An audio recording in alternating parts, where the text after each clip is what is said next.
We are next going to talk about how do you actually solve integer programs. We've seen a lot of formulations, but we haven't gotten into how you actually address these integer constraints. And the method we're going to use for this is what is called branch and bound, and that's pretty much what everyone uses to solve these kinds of things in the real world if you want an exact solution. The idea when you solve an integer program is that you do something that is easy, which is to solve the linear programming relaxation. So you solve the linear program version of the problem, and you cross your fingers and you say, I really hope that the solution is integral. Because if I solve the linear program and I get an integral solution, then I know I've also solved the integer program to begin with, and then I'm very happy about that. I'd say, oh, I got lucky, right, that the integrality constraints didn't actually factor in anywhere. Rarely is this going to be the case in the real world, right? The world doesn't work that way. And so what is going to happen? Well, so you solve the linear program, and then you say, all right, xi is fractional. So you've got some p on q there. Okay, you've got some fractional value, and you say, well, I want to get rid of that. Right? I don't want a fractional value in there. So what you do, and this is the important step right here, is you take that linear program that you've just solved, and you take the feasible set, and you split it into two pieces. And what you do is you take this fractional value that you got, p on q, and you round it down, and you round it up. And so when you round the thing, when you round that variable down, you put a constraint in that says, okay, that variable, the variable that was badly behaved before, we'll put in a constraint that says it has to be less than or equal to rounding that fractional value down, and then another constraint that says the variable has to be greater than or equal to rounding that fractional value up. Let's see an example of this to make more sense of things. This is an example that we looked at before involving the graphical method. Two-dimensional linear program or integer program, that doesn't really factor into things. So what do we do here? We're going to solve this as an integer program. You'd look at this thing and you'd say, okay, well, what do I know how to do? I know how to solve this if it's linear. So I'll solve this thing as a linear program. So just omit that constraint there. Right, you solve it, and what do you get? You get a fractional solution that is actually fractional in both variables. Okay, 5/3, 10/3. So you'd say, well, this is not going to work, right? I've got two fractional entries there. And so here's what you do. You say, okay, what I'm going to do now is I'm going to I'll say, well, I've got two fractional values. I'll just fixate on that first one. Because you want to do these things one variable at a time. So I'll pick that first variable. I could have done the second as well, but I'll fixate on the first, and I'll say, okay, I solved this linear program, and I got a solution where x1 is 5/3. And you'd say, okay, well, what has to be true in an integer solution? In the integer solution, so 5/3 here, that's between 1 and 2, right? So you'd say in an integer solution, what has to be true? It has to be true that x1 is either less than or equal to 1, or it is greater than or equal to 2.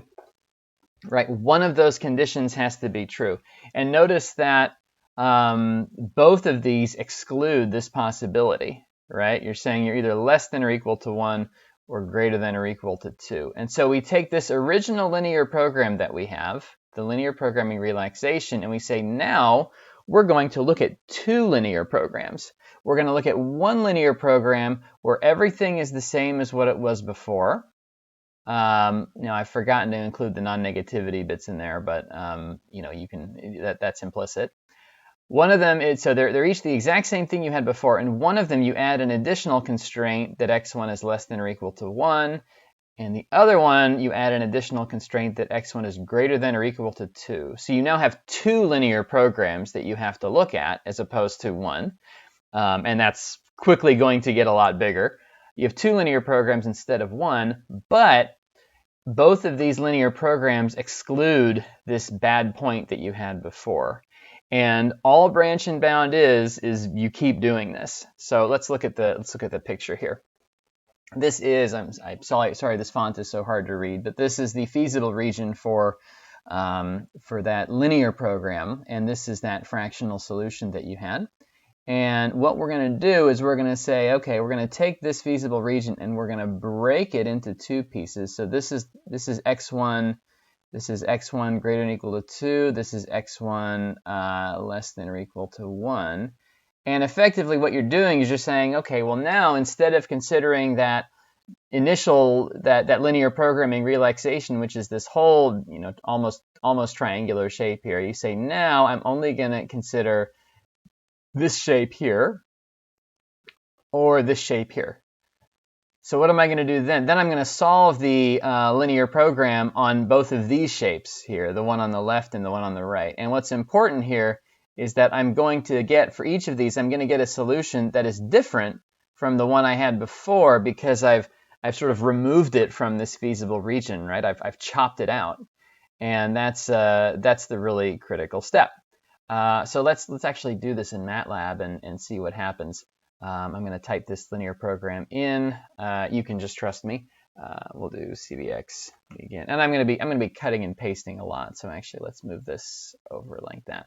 CVX begin, variable, 2 entries in it, and I'm going to use only the linear programming solver here. I want to make sure that's clear that we're not going to do any integer programming here. We're just going to use the linear programming solver, and the objective function was maximize 17 times x1 plus 12 times x2, subject to, and then 10 times x1 plus 7 times x2 is less than or equal to 40.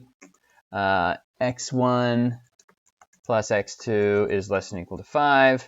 X is not negative. And CVX end. So this is just me solving that linear programming relaxation that you saw a moment ago. And let's just verify that, yeah, this is the same solution I had before, right? It's 5/3 and a little rounding error here. That's 10/3. You can trust me on that, right? 3 and a bunch of 3s after that. So the RATS function doesn't always work. Okay, and so what did I do? So then what I did is I solved that, and I said, okay, that x1 is no good. The x2 is also no good, but that's an aside. So that x1 is fractional, so let's get rid of that. And so as I said, you would split this into 2 new linear programs. And so here's the first one. I've just copied over everything I had before. In fact, actually, let me do this. If you go back to the slides, I want you to notice that, oh, excuse me, sorry. What did I do here? There. Notice that I gave these 2 linear programs names, right? I called the first one P2, where you restrict x, where x1 is less than or equal to 1. I called that P1. And then P2 is where you have x1 is greater than or equal to 2. So I'll make comments in MATLAB just so you can follow along with that. So I'll make a little comment here, P1, just so you can see that. And let's copy this over again.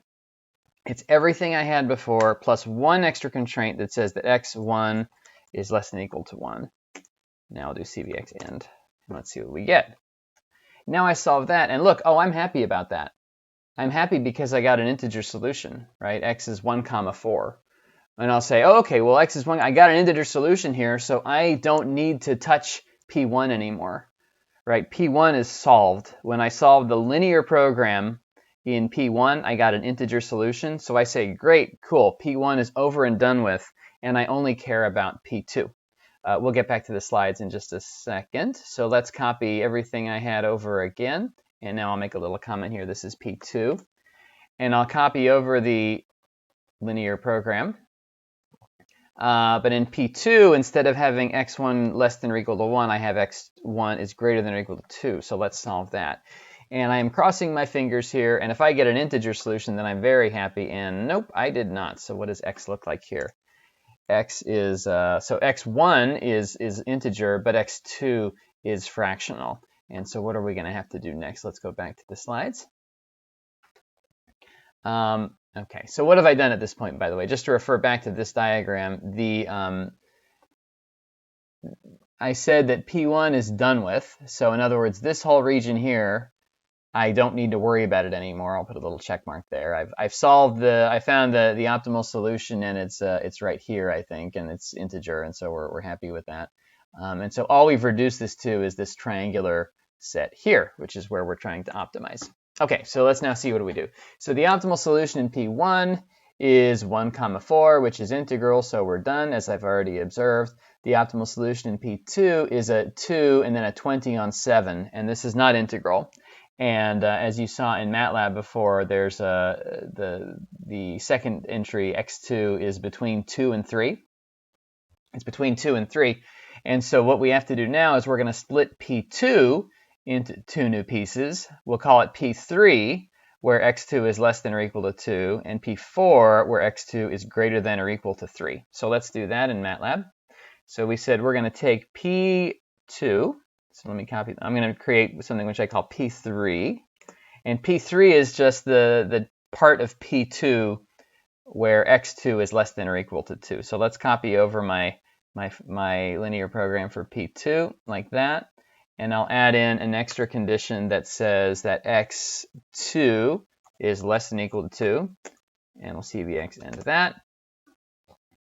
And what happens here? So now x2 is integer, but x1 is fractional. So, you know, we sigh and say, okay, well, we got more work to do. So P3 needs some additional work, and that's what we'd expect. That's fine. And let's look at P4. P4, if you remember, is the one where we set P4 is x2 is greater than or equal to 3. So we'll say P4 is greater than or equal to 3, and I'll copy this all over now. So P4 is this one where x2 is now greater than or equal to 3, like this. And what happens? And the optimal value is infinity because it is infeasible. Cool. Okay. So the optimal value is infeasible. There's nothing that satisfies this. So now we're pretty happy. We know we only have to look at P3. And let's go back to the slides here and let's see, what did we learn so far? So we started with the original problem, which I guess I just called P. And this was the original linear programming relaxation. And we didn't like the fractional value there for x1, so we split that into P1, which has x1 less than or equal to 1, and P2, which has x1 greater than or equal to 2. And then we said, okay, we solved, and then this one we solved the problem, P1, sorry. We solved this and we found an integer solution. So we said, okay, we're done. We don't need to touch that anymore. And then on P2, we said, okay, x2 is fractional, so we need to either round x2 less than or equal to 2, or x2 is greater than or equal to 3. We found this was infeasible, and so that means we only have to worry about P3. So now we're going to look at P3, and how are we going to split this? We're going to split P3 into 2 new pieces, which we could call, I guess, P5 and P6. One of those has x1 less than or equal to 2. One of them has x1 greater than or equal to 3. And so let's go and do that now. So I'll go back to MATLAB and I'll say, okay, I'm splitting P3. And so I'll go back through my command history here. Where was P3? Here's P3. And I'll take all these entries. And P3, sorry. What were we doing here again? We are splitting P3 into one piece that has x1 less than or equal to 2 and one that has x1 greater than or equal to 3 because of this 2.6 here. So we'll do less than or equal to 2 first. So we'll say x1 is less than or equal to 2. And we'll see the x end of that. And what do we get? Optimal value is 58. Oh, we have an integer solution here. Great, 2, 2. So P, I forgot to call that. Sorry, I should have called that. Let me just copy this in again so I have it. I should have made a point to call this P5 because this is where we were splitting with P3. So that was called P5. And when I solve that, lo and behold, I get an integer solution. So I say, okay, great, cool. I'm happy with that. I'm done.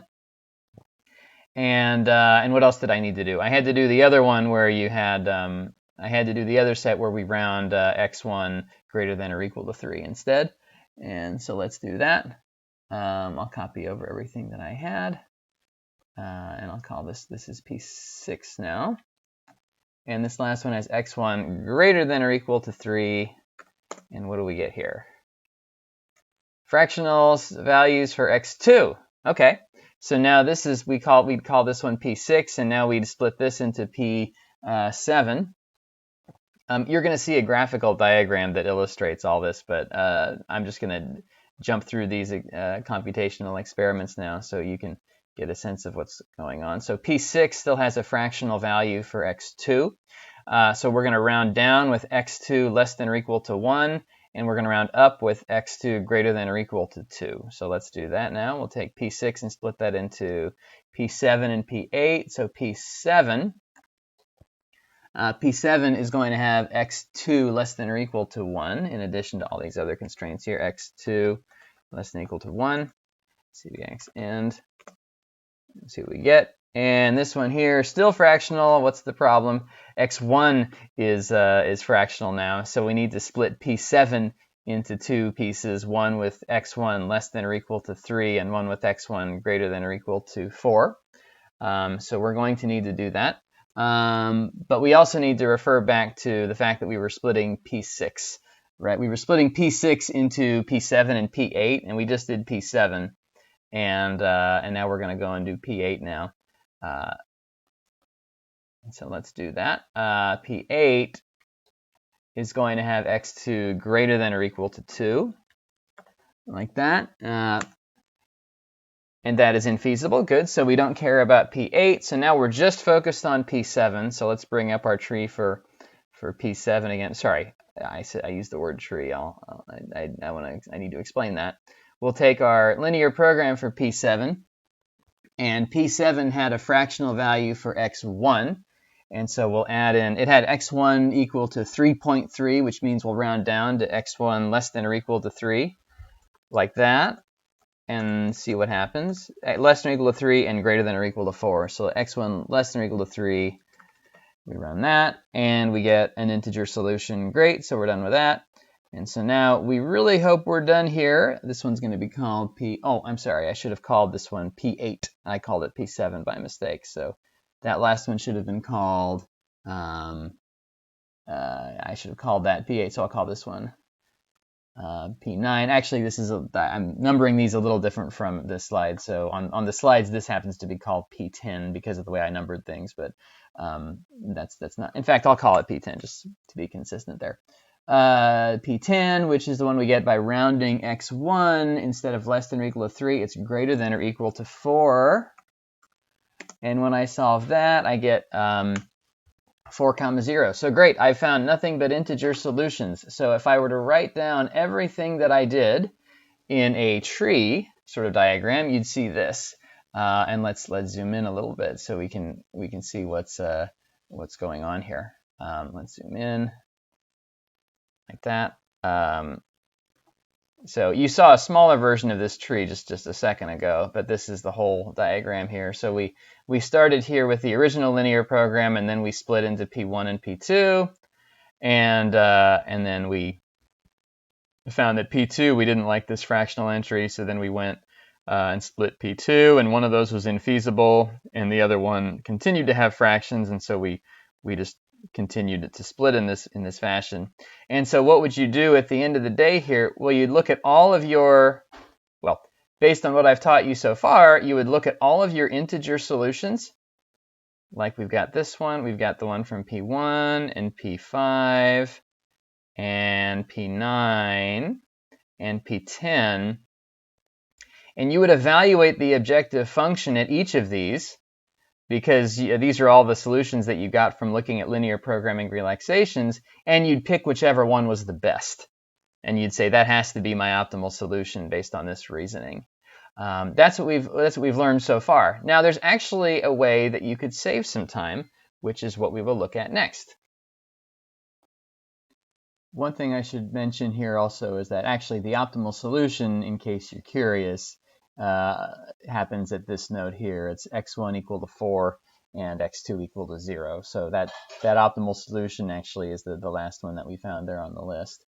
But now how can we save some time? Well, it turns out that there exist situations where you can have a fractional node, a fractional solution in the tree, and you actually can ignore it. You can say, I'm not going to split at this node, even though it has a fractional solution. So when could you do that?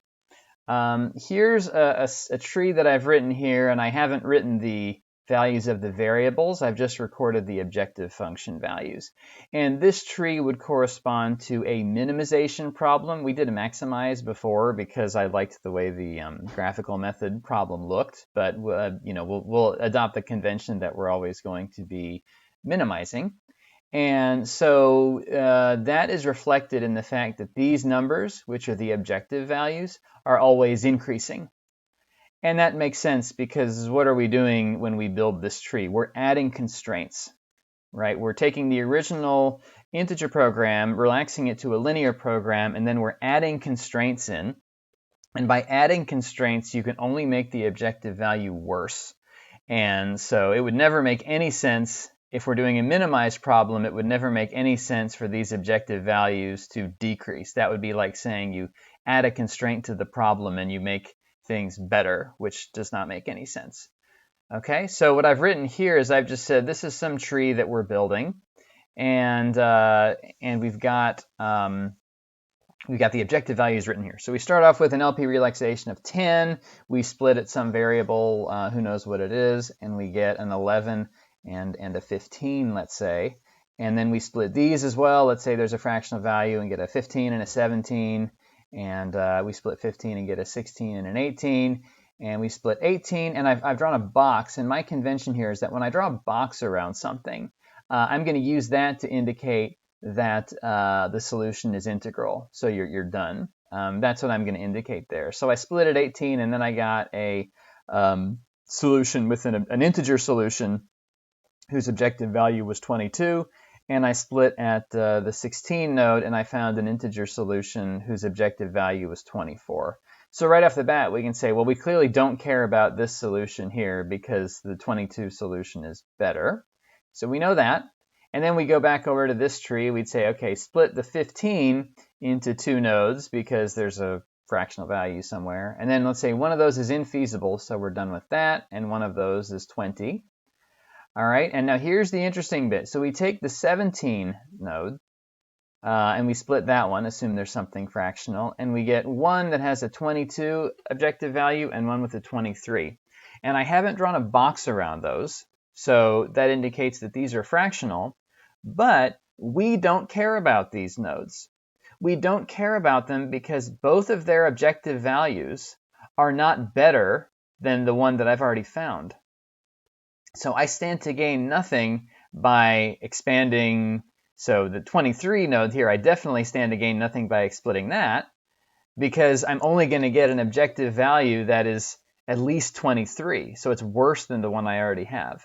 So I'm not going to waste my computer resources to search down this node because the best I could hope for would be something that's not even as good as a solution that I already have. So I can rule out that one. I can also even rule out this one. It has an objective value that's 22, and I've already got an objective value that's 22, so I don't stand to gain anything by pursuing this node as well. So that is how you save time in the branch and bound process. It's by anytime you have an integer solution that is already pretty good, you can throw away all of these other solutions here. And so what would you do at this moment? You would split. You'd say, okay, let's erase a bunch of stuff here. You would say, okay, get rid of this thing. Let me erase that 20 there too. Get rid of this thing, get rid of this node, get rid of this one. The only node you still care about is this one here because it has an objective value of 20, and that's better than 22. And so you'd want to split at this one and see what you got. In this diagram, pay no attention to the fact that I happen to have integer objective values here. That totally doesn't matter. I just did that because it's easier to read. There's no significance of that at all. Here's an example of a practice problem from a couple of years ago, and it looks like this. So we've got a branch and bound tree here, and just like before, I've only recorded the objective values and not any of the actual variables because that doesn't matter. And I've also written down, and this information you'll see why it's useful. I've written the objective values, that's these big numbers here. And then as before, whenever you have a box around a number, that means it's an integer solution. And what I've also drawn, though, in these tiny little, let me zoom in a little bit here. Yeah, we'll just keep it like this for now. What I've also drawn here is these little numbers which indicate the iteration, which one you branched at. And you'll see why this is important. So this says that you started off your 0th iteration, the very first one. You started off with a linear program whose objective value was 10, and then you split somewhere into nodes 1 and 2, and you got something whose objective value was 15, and then something whose objective value, we're calling that y, which is unknown, and that's part of this problem, is working out what that y has to be. So it's unknown. It's like, yeah, whatever, someone spilled coffee on the problem set or something. And then you split that 15, and then that's iteration 3 and 4. You split the 15 into 16 and 18, and then let's see, 3 and 4, and then 5 and 6, you decided to split the 16 down further, which gave you an integer solution here, which we're calling x, and an infeasible solution that is written there. And then your 7th and 8th iterations, you got a 20 here and an infinity there, an infeasible solution. So that's 8. And then 9 and 10, you split over there, found these two and split there. 11 and 12, you got these two. And then 13 and 14, you split at these two like that. Okay, so that's what those tiny little numbers above the objective values mean. They indicate the order in which you built this tree. So the question asks you, it says, assume that you did this tree correctly. Assuming that the tree was done correctly and you've solved the problem. Okay, so this is like someone's solution to an integer program. Assuming that it was done correctly and they solved it, we need to determine the bounds.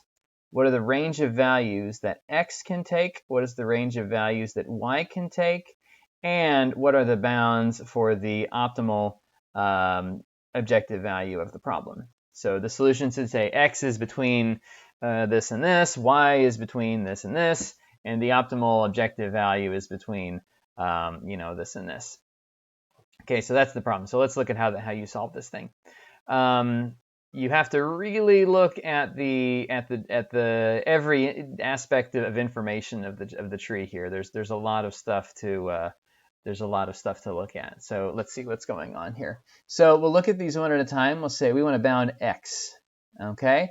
So what is certainly true? X is certainly at least 16 because these objective values can't increase, or they can't decrease as you go down the tree, right? You're adding constraints, you only make things worse. So X is certainly greater than or equal to 16 because it preceded, it came after this node there.